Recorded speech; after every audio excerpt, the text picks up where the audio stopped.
बिस्मिल्लाहिर्रहमानिर्रहीम अस्सलाम वालेकुम।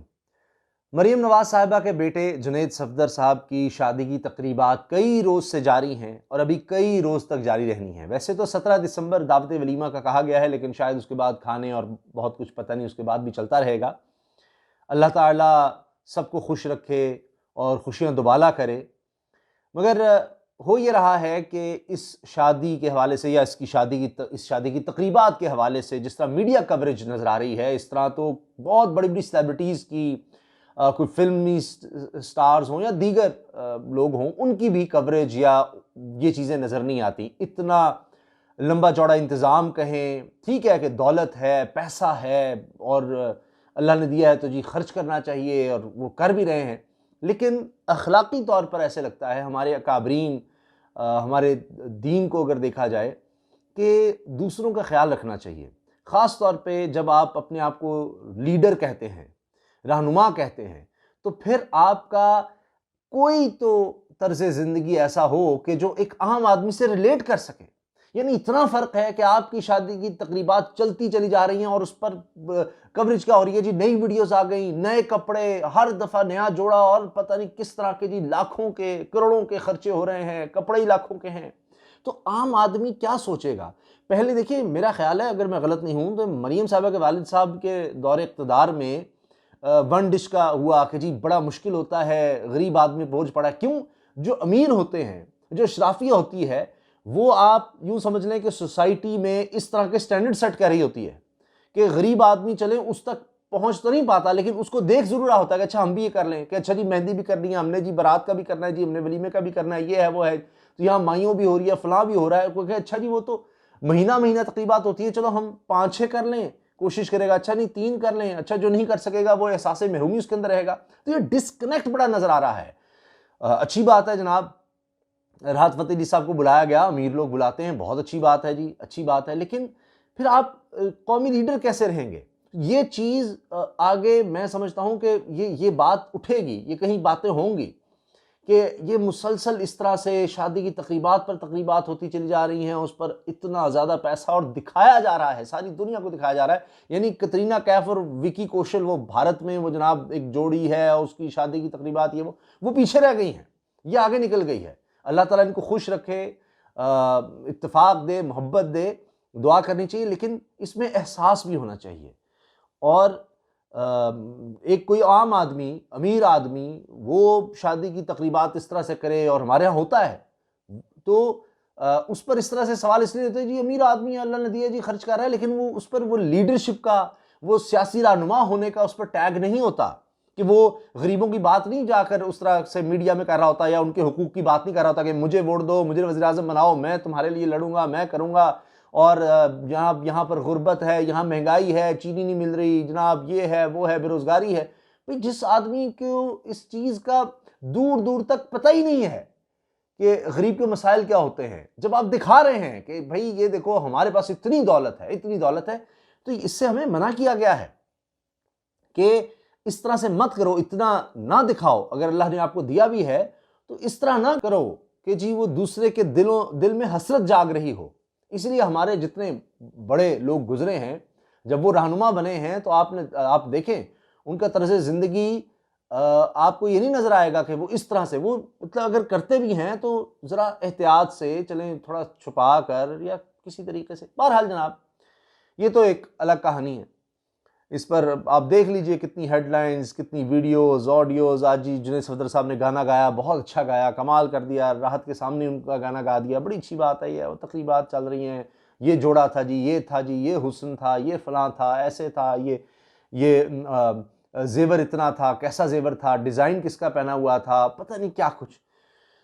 बहरहाल अब एक तरफ तकरीबात जारी हैं, मरीम साहबा उसमें बड़ी मसरूफ़ हैं, बड़ी खुश नज़र आ रही हैं, बड़ी अच्छी बात है। उनका एक बेटा है, उसके लिए वो खुश होना भी चाहिए और भरपूर शिरकत भी करनी चाहिए। लेकिन काश इसका थोड़ा सा ये भी एहसास कर लेती कि बाद में फिर वो किस तरह से तकरीरों में कहेंगी कि पाकिस्तान में गुर्बत है, जितना हमें एहसास है गरीब का नहीं है, और महंगाई की वजह से लोग पिस रहे हैं, लोगों को मुश्किलात हैं। मतलब जिस ख़ानदान को ना उन मुश्किलात से, ना उस परेशानी से कहीं दूर दूर तक का सरोकार नहीं, वो उसको महसूस ही नहीं कर सकता। ना उसने कोई लोड शेडिंग देखनी है, ना उसने कोई महंगाई के असरात देखने हैं, ना कुछ। और वो दिखा रहा है इस चीज़ को कि देखो हमारे पास कितनी दौलत है, कितना पैसा है।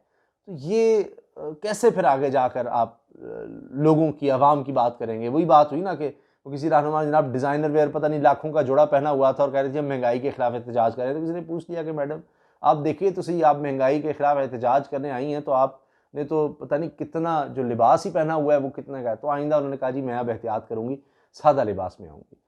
तो बहरहाल तो ये एक चूँकि अखलाक़ी तौर पर हमने जो तारीख़ में पढ़ा है, सुना है अपने बुज़ुर्गों का, मैं नाम भी नहीं ले रहा, मैं नाम इसलिए ले रहा कि फिर वो कहेंगे कि जी आप क्यों ऐसे लोगों को कंपेयर कर रहे हैं इन लोगों के साथ, हमारे जो बड़े गुजरे या जिनको हमने अपना मुशीरा बनाया। मैं नाम भी इसलिए नहीं ले रहा, मगर देखिए हमारे लिए नमूना तो वही लोग हैं ना, तो इसलिए हमने तो फॉलो उन्हीं को करना है ना।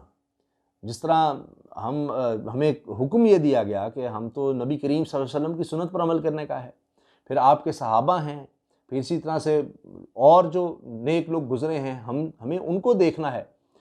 तो बहरहाल मैं इसीलिए कोई नाम नहीं ले रहा, सिर्फ इतना अर्ज़ कर रहा हूँ कि बड़े लोगों को हमें फॉलो तो करना है, हमने कोशिश तो ही करनी है कि उनका तर्ज़ अमल क्या था जब वो लीडर्स बन गए थे। बेशक उनके पास बड़ी दौलत होती थी, लेकिन जब वो लीडर बन गए, वो रहनुमा बन गए, इक़्तिदार में आ गए, तो फिर देखिए उन्होंने अपना अंदाज़ कैसे अपनाया। मैं इसमें इमरान खान साहब भी जब उनकी तस्वीरें शेयर होती हैं कि जी उन्होंने देखें वो कुत्ते रखे हुए हैं, ये हो रहा है जी, 300 कनाल के घर में रहते हैं, तो फिर जो खुद हज़ार कनाल के घरों में रहेंगे और उनकी शादी की तकरीबात चलती चली जा रही हैं और फिर उस पर इतना असराफ आपने करना ही है, तो कम से कम इस तरह तो ना करें कि लोगों की कहीं, मैं दिल आज़ारी का लफ्ज़ तो नहीं कहता, लेकिन यह है कि उनके अंदर एक एहसास महरूमी मुसलसल जाग रहा हो कि हाय काश हम भी कर सकते, काश मैं भी अपने बेटे का ये कर सकती, अपनी बेटी को ऐसे ब्याह सकती, काश मैं भी, चलें ऐसे ना सही, इसका कुछ 100वां हिस्सा ही कर पाते। अच्छा इस तरह भी शादियाँ होती हैं, अच्छा ये स्टैंडर्ड होता है शादियों का, ऐसे होती हैं तकरीबात, ऐसे होते हैं लिबास। चलें बात मैं बहुत मुख्तसर करना चाह रहा था, लेकिन बात तवील हो गई। असल में इस शादी के दौरान मरीम साहब तो मसरूफ़ हैं, लेकिन उनके बयानियों को और सियासी तौर पर उनको जो झटके लग रहे हैं, अभी शायद उसका अंदाज़ा उनको नहीं हो रहा होगा। अब हुआ ये है कि साकिब निसार साहब की मुबीना ऑडियो लीक सामने आई, तो अब एक अमरीकी कंपनी जो शायद उस पहली कंपनी से भी ज़्यादा तजर्बा रखती है और ज़्यादा नाम है उसका, उससे भी फोरेंसिक करा लिया गया है और ARY ने फोरेंसिक करवाया है। और ARY की रिपोर्ट ये है जी कि साकिब निसार की लीक ऑडियो जाली निकली, अमरीकी फोरेंसिक कंपनी ने भांडा फोड़ दिया और इसमें पूरा एनालाइज किया गया है। सवाल ज़ाहिर है अब ARY ने जिस तरह से पूछे उसमें ये कि जी क्या ये एक ही है, एक ही जगह पर बनाई गई है, और उन्होंने कहा जी नहीं, ये मुख्तलिफ टुकड़े नज़र आ रहे हैं, कम से कम 2, और फिर उसमें माइक कहीं करीब है कहीं दूर है, ये बात भी बताई गई है। इसकी तफसील से पहले मैं आपको ये भी अर्ज़ कर दूँ कि एक बड़ी दिलचस्प बात यह है कि जिससे अहमद दुरानी ने करवाया था फोरेंसिक, उसमें भी ये बात थी, तो क्योंकि पूरी रिपोर्ट तो सामने कभी लाई नहीं गई, सिर्फ जो अपने मतलब की थी वो लाई कि जी क्या साकिब निसार की आवाज़ है, हाँ जी है, कि वो ये कहते हैं कि हम ये नहीं बता सकते कि ये जिसके पास ओरिजिनल है, ऑथेंटिसिटी वही बता सकें, अहमद दुरानी ही जाने। हमसे तो जो सवाल पूछे गए इस ऑडियो के बारे में कि जी इनकी है, हाँ जी है, इसमें कहीं एडिट तो नहीं है, हमने उसका जवाब दे देना है, लेकिन हम ये नहीं बता सकते कि कहीं से जुमले लेकर कहीं एडिट की हुई थी, उसके बाद उससे प्ले की, यानी एक मोबाइल से प्ले करके आगे अपने माइक रखा हुआ है और उसमें वो एडिटेड प्ले हो रहा है, उसके बाद जब माइक रखा है कहीं और, उसको जब आप रिकॉर्ड करेंगे तो वो तो अनएडिटेड रिकॉर्ड हो रहा है, वो एडिटेड है। जो आपने जहां से आप प्ले कर रहे हैं उसमें प्ले किया, उसमें जोड़े हुए जुमले, अब प्ले करके जब आप रिकॉर्ड कर रहे हैं तो उसमें तो कहीं आप नहीं रुक रहे, उसमें एडिट नहीं कर रहे, तो वो जब आपको सुनाएंगे हाँ ये जो हमारे पास आया है इसमें एडिटिंग नहीं थी, पहले से एडिटिंग हो चुकी है, क्या क्या हुआ, जहां से ये रिकॉर्ड की गई है हमें उसके बारे में कुछ नहीं पता। ये अहमद दुरानी वाली कंपनी का मैं आपको बता रहा हूं जिसने फोरेंसिक किया था। तो अब ARY का यह दावा है कि जनाब साबिक चीफ जस्टिस मियां साकिब निसार की लीक ऑडियो जाली निकल आई है, अमेरिकी फोरेंसिक कंपनी ने ऑडियो जाली होने का भांडा फोड़ दिया है।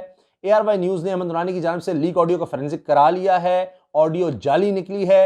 ARY न्यूज़ ने ऑडियो लीक की फोरेंसिक के लिए अमेरिकी कंपनी को तकरीबन 10 लाख रुपए अदा किए, यानी अब इन्होंने खुद प्राइवेटली ये काम किया है, खुद इन्वेस्टिगेशन की है। और अमेरिकी फोरेंसिक कंपनी की रिपोर्ट में कहा गया कि हमने फैक्ट फोकस की जानिब से लीक ऑडियो का फोरेंसिक किया है। ऑडियो में बोलने वाले की टोन में कई बार तब्दीली महसूस की गई है।